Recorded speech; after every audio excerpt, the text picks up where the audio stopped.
Let's be real. You can make 1 million per hour in Arc Raiders, but you're going to need to fight through hell to get out.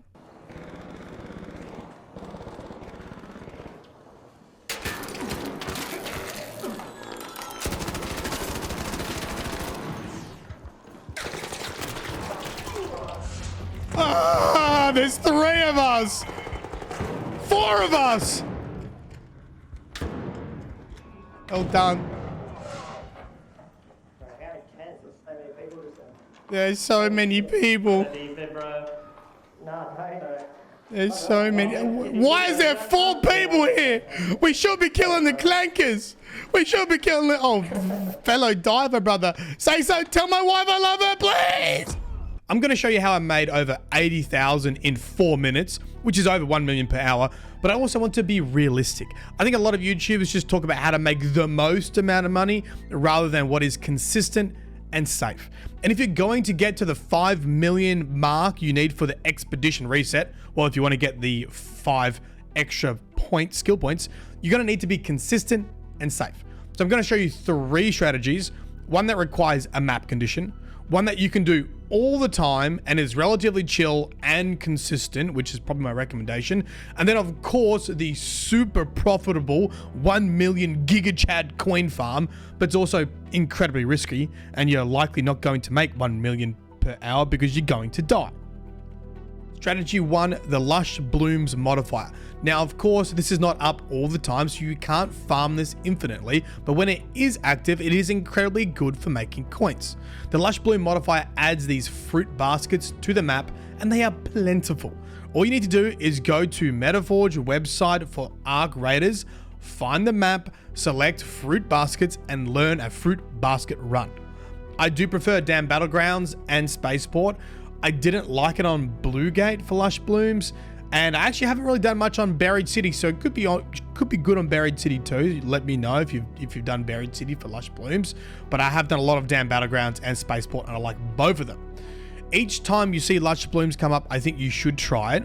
Now, before this was popular and people didn't realize this was a good way to make money, you could farm a lot of baskets. However, the cat is kind of out of the bag now. I'm a bit late to making this video, and you will encounter many other people doing the same thing. My advice is this: start with a free kit, and as soon as you can convert to a custom kit with a safe pocket, do so. You do have to pinch every penny, so start with a free kit, extract the free kit, and then convert it to a custom one. Use the same weapons, don't buy more stuff, just go back in with it.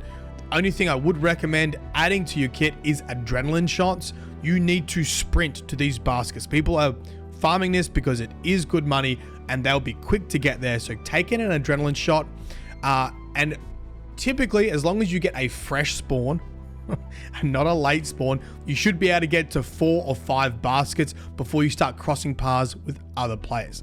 The cool thing is 4 to 5 baskets doesn't sound like very much, but that's like 50,000 coins. And then I take a raider key with me because I'm on a custom slot. I will show you how you can easily farm the materials for raider keys. I did this a couple times and I have more than enough raider keys to last all my farming. So I'll show you how to get the raider keys a bit later on in our 3rd strategy. But take your raider key. I think it's worth it just in case it gets a little bit spicy at the extract. In general, this strategy, I think people are pretty medium chill for this when it comes to baskets. The great thing is all of it's outdoors. So if you do encounter someone's a bit spicy, you just adrenaline shot and just run away. Remember, you're going for consistency and safety. You don't get any money if you die. If you get a god run and you don't encounter players and you're able to get more and more fruit baskets, you can craft the fruit mix to make more inventory space. The difference between selling all the fruit individually and selling the fruit mix is almost nothing. I think it's like 40 coins last time I checked. So don't feel like you're going to miss out on money by crafting fruit mix. If you need more space, you can do that. But I typically get out before I need to do that because this is kind of getting popular now. Early on in Arc Raiders, before people had a bunch of looting strategies, before people knew loot locations, you could stay in raids much longer, and you also benefited because you wanted the XP for staying in the raid a bit longer, and you wanted to min-max how much loot you were getting. Now, I just don't think it's worth it. I think the population's knowledge is much higher. Lots of people are very focused with their loot runs, and I think quick raids are better raids. Get in, get 4 to 5 baskets, get out, and that's my general approach to all of these loot runs. If I stay in longer, I end up just wasting time running across the map and finding an empty fruit basket. And it's like, well, what's the point? I should have just got the 4 to 5 and just got out, reset, go again. Strategy 2. So what do you do when Lush Blooms is not active? Well, I wanted to provide a map with no conditions, no Lush Blooms, no nighttime where people just shoot you on sight. Something you can do every single time if you just want to kind of chill out and farm money. After trying lots of different maps and lots of different suggestions from stream, I think Buried City is the best overall consistent map for farming money. The reason for that is it doesn't matter which spawn you get, there is a loot run that you can complete. So it doesn't matter if you kind of get screwed by a spawn. You don't really get screwed by spawns in Buried City. There's stuff always close by.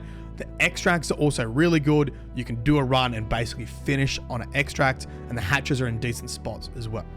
I'm going to give you some overviews for basically 3 different runs I do in Buried City depending on where you spawn, but it is a similar strategy every single time. I'm aiming for runs to only take 5 to 7 minutes. I hit up a high level loot location, and then I check some weapon crate locations on the way out. If you've got breach and search, I also check those as well, but it's not essential, and then I just get out. Okay, loot run 1 on Buried City is if you get the spawn on this side of the map towards Grandiose Apartments. You're gonna hit an adrenaline shot and run straight to Grandioso Apartments. I like to start in the southern building and just loot everything. You are going for trinkets. There'll be colored trinkets in there. You can stack the non-colored trinkets. I don't think it's really worth it. There should be enough loot in there if you get there early, which is why you need the stims to get there before anyone else to loot both sides. When you get to the top of the apartment, there will be a potential weapon crate spawn at the top on both sides. You want to check both weapon crate spawns and get as many trinkets as you can in Grandiose Apartments. From there, you want to grab the zip line from level 6 and head across to this building, and there'll be another zip line that goes here that you can jump off halfway through, and there'll be 2 more weapon crate spawns in this building.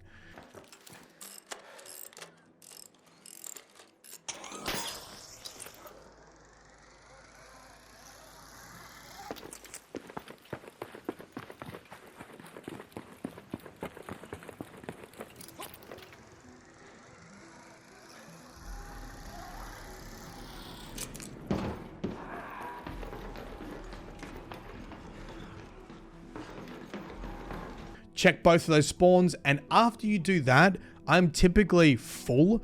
If you got there first and you got all this stuff, you'll be somewhere between 50 and 80,000 coins depending on your luck, and then the extract is right here and you get out. Hit one big loot spot, grab weapon crates on the way, and then exfil. Now I do know that like 2 or 3 weapon crates, like these aren't the exact locations, but there's off screen there are some more weapon crates over here.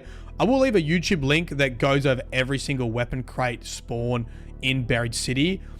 From doing this a lot, my personal preference is to just reset and try to get the good spawn for Grandioso Apartment and farm the trinkets because you get a lot, and just hit weapon crates on the way out and not go out of my way to find them. I think if you go out of your way to find the weapon crates, firstly, they may not have spawned. Secondly, they may already have been taken. And these ones in particular are right near spawns, and people do kind of check them on the way through. So I'd rather just hit Grandioso Apartments and then a couple weapon crates in there and a couple of weapon crates on the way out, and you're done. That's run number 1.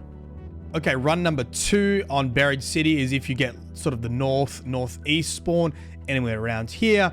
You're going to run directly to hospital. On this side of the hospital, I'll show you some footage. There are a bunch of red lockers. These are chock full of trinkets.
Once again, stim, get there first. Now, depending on how spicy the raid is, like if you're hearing lots of gunfire, I obviously don't want to linger. If I'm hearing people chat and talk and people sound pretty friendly, I'll spend a tiny bit of time working my way through on hospital and checking some desks. But I'm then aiming to go into the parking garage, because in the parking garage there are 3 weapon crate potential spawns. Now, I do know, and I have seen on a YouTube short, there is a way to jump into the parking garage without breaching it, and I can't seem to find the video again. So if you find that, let me know, because that would probably speed this run up. But once again, I hit the weapon crate spawns on the way out, and then the extract is right here, and in fact, the stairs are right there. And that's all you do. Hit the lockers, hit some desks on the way through. I usually find a couple of blueprints, or I have found blueprints going through, and some more trinkets. Hit the weapon crates, and you're out. Last time I did this, I did like 50,000 in 5 minutes, which I think is a very good average rate, hourly rate for something that's not a nighttime raid and it's not Stella Montis. Okay, the third and final run I do is if you get the east or southeast spawn, and depending on which area you spawn in, you just reverse the run. So if I start on the eastern side, I go straight to the pharmacy. Now you have to breach this door to get in. If it's already breached, it means someone's already in there and you can just skip it for safety. Once you've done pharmacy, I head over to this small little building here. There's a little bit of loot in there. There's a grenade cache in there as well sometimes. And then we're going to hit up a weapon crate in this room. It is at the top of the stairs. And then we're going to head over to this little guy over here. There's another weapon crate right here.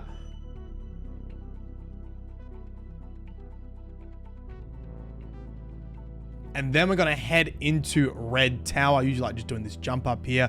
Go through Red Tower. Now in Red Tower, there will be a bunch of loot as you pass through.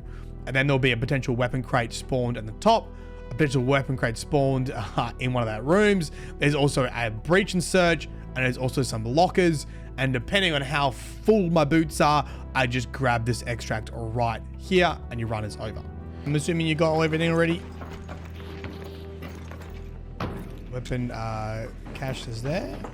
Is it good?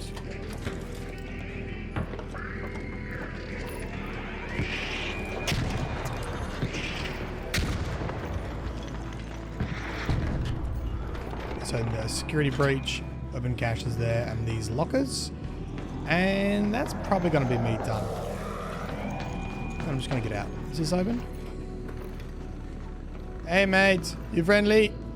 Now, if you start at the south entrance, so one of the south spawns, so down this way, I usually add Plaza Rosa to the mix, and I'll do that first, and then I'll reverse it. I'll go through Red Tower, grab the breaches, grab the weapon crates, and come way back through to the pharmacy if it hasn't been done already, and just do that loop there. But Mylan, what about this secret loot location that everyone's made a video about, and what about Santa Maria houses? Here's my thought on this. Sometimes you get a really great spawn, which is like right here. It's kind of in between Grandioso Apartments and this secret like loot jump spot. I've done a bunch of both of them, and even though this secret loot jump spot where you got to jump through the window can have 2 weapon crates and some really good loot in there, I just find it is highly contested, and for whatever reason, people are way more violent in that area rather than Grandioso Apartments. I think when you give players like space, they're kind of a little bit more happy. When you put everyone in a room, everyone starts blasting. I think that the trinkets are more consistent value-wise from the Grandioso Apartments, so I actually still prefer to just go to the Apartments. But if you like this place, do that too. I'll show you how to make that jump, put some footage in the background. It's good. I just think consistently wise and survivability wise, I prefer to just go to the Apartments. Easier to disengage, easier to get away from players, easier to know if someone's there watching you.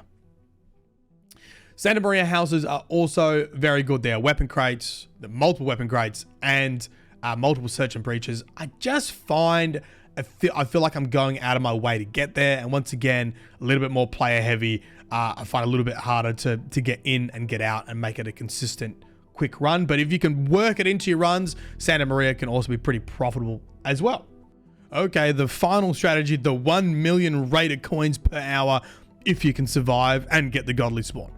Firstly, you really want a custom kit with a Raider hatch key to make this the most effective it can be. If you don't have the materials to easily make hatch keys, you can also farm them on Stella Montis, which is great because if you're doing this already and you get this seed vault spawn, that's when I would farm your Raider hatch keys until you've got enough.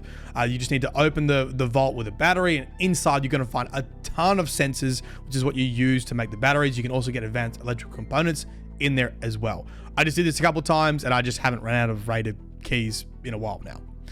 With a custom kit and a Raider hatch key in your safe pocket, you want to go straight to assembly in Stella Montis. If you get that spawn, the God spawn, it's perfect. You do have to be careful because there will be other people close by and running there. But that's how you make big money real quick if you get lucky on your spawn and you have the hatch key already. Search all the containers around this area. They are just chockers full of pinks. Breach and search some of these areas. There's also a security locker if you have the perk that you can grab as well, which is good if you're still doing free loadouts. You can upgrade your gear a little bit, hopefully get a gun in there. It's a bit better than a rattler or something. Make sure you go both upstairs areas as well, because people often miss that. I actually find that people just miss areas in here because they either want to be too quick and they move off, or they get in a fight and they die and whatever. So sometimes it's worth checking the upstairs areas if it's already been searched downstairs. And then you just get out right there and then with the hatch right at assembly. It can be a real mixed bag at the moment for friendliness in Stella Montis. I personally have been really surprised with how people have been friendly in solos. A lot of people are trying to get to 5 million. A lot of people are running it. And a lot of people realize that they don't really want to PvP. They just want to get the spawn and reset. So there has been a lot of friendliness, but it's not going to be like that for everyone. Depending on the server you're on, depending on what time of day you play, you're going to have to really expect to fight to get this loot. You can, as a strategy, learn the map by spamming free loadouts, and you can also craft your Raider hatch key in assembly. You can find the advanced components spawning on the bench tops, and you can get the sensors from those server breaches. But this spot is pretty popular already, and you have to expect people to be rushing in. And if they're hearing you breach something, they're probably going to shoot you in the back. There you go. If you're trying to reach 5 million in coins in Arc Raiders, I hope this helps you. If it does help you, get there for the expedition. A like and a comment would be greatly appreciated. I will see you next time. This is Montis Games. Peace.